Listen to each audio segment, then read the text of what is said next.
Hello, I'm Terry O'Reilly. I'm a 30-year ad man and the host of CBC radio show Under the Influence. Recently, I had to go to Las Vegas to do some work. Truly. And my wife decided to come along with me. And we were being put up at the Encore Hotel, which is one of Steve Wynn's beautiful hotels at the end of the Strip. And if you've ever stayed at the Encore Hotel, you know that there is a long driveway up from the Strip to the entrance. And when you turn off the Strip, you get stopped immediately at the foot of that long driveway by hotel security. And they stick their head into the cab and ask you who you are, which they did. And I said, O'Reilly. And they checked their clipboard, and they waved us through. Now, the big reason they do that is not really security. It gives them a big customer service opportunity because they radio your name ahead to the doorman. So when our cab arrived at the doors, and my wife was getting out the far side, the doorman opened up my door and said, Mr. O'Reilly, welcome to the Encore. And I said, whoa, well, thank you.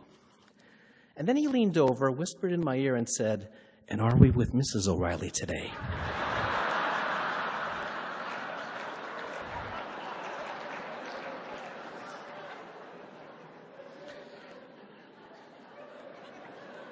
True story, only in Vegas.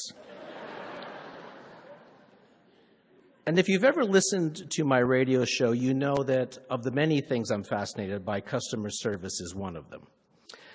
I've been asked to talk tonight about the future of brand. Well, the future is about information. Because to deliver outstanding customer service, you have to have an intimate understanding of your customers. You have to know how they live, how they think, what they want, when they want it. You need detailed information. And see, I was starved for that kind of information when I was a copywriter. Not to be intrusive, not to be Big Brother, not to do some advertising voodoo on unsuspecting consumers.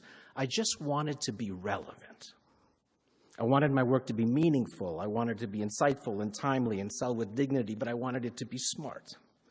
And you can only do that when you're armed with the right information.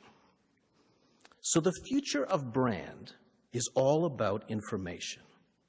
Because in short order, you will be texting your fridge. You will be asking it if you're running out of milk or what your butter reserves are. And your fridge will answer you because you scanned the barcodes as you unloaded your groceries. You will be able to email your fridge and ask it for dinner suggestions. Your fridge will be able to survey its contents and create a dinner recipe based on the items at hand. Your fridge will create those recipes based on your family's weight goals and health concerns, which it will know. Your fridge will then be able to text your stove. Preheat oven to 350 degrees beginning at 4:30, incoming roast at 5:10. There is also now available a smart pill box that dispenses meds at the exact right time and shares that data with the prescribing doctor. There is a puck-sized device available now that when you hold it to your forehead, it can deliver heart rate, EKG, temperature, and blood pressure to a smartphone in under 10 seconds. Last week, Google bought a company called Nest for $3.2 billion. Nest creates technology that allows all these products in your home to talk to one another. And the purchase is revealing for two reasons. Number one, these new products are two-way devices. Not only are they providing you, the owner, with information, they are also sending that same information back to the manufacturer and to Google. Two, this means this will be the first time Google will have access to information about our daily comings and goings when we're not staring at a screen. Our automobiles will be part of the equation, as 2014 is the year of the connected car. And I noticed with interest in the news last week that the U.S. government has begun to draft privacy regulations for automobiles. Why do we need that? We need that because our cars will be logging all our movements: who's driving, number of people in the car, seatbelt status, precise destinations, etc. It was discovered that GM's OnStar feature was tracking customers' destinations even after those customers had canceled their OnStar subscription, which the U.S. Senate put a stop to. And car companies can sell this information to third parties right now. According to a report, there are 3,000 data points in your car that they can generate about you. So you may think, yeah, okay, whatever.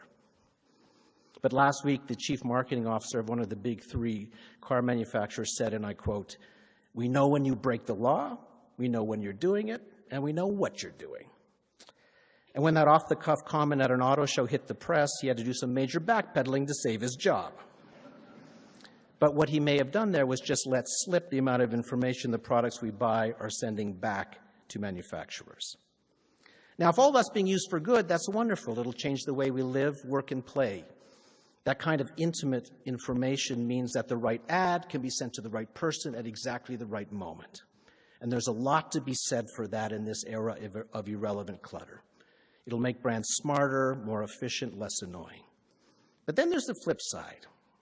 What if that private information gets into the wrong hands? If our weight goals and our destinations and the contents of our medicine cabinets, rather, are sold to third parties? What happens if our cars get hacked, the way my Twitter account's been hacked 3 times in the past year? What if our refrigerators refuse to let us open the door because we're a few pounds overweight that week? Suddenly I'm wondering, what has my bathroom scale told my fridge? And what is my refrigerator telling the world? Now I don't trust my appliances.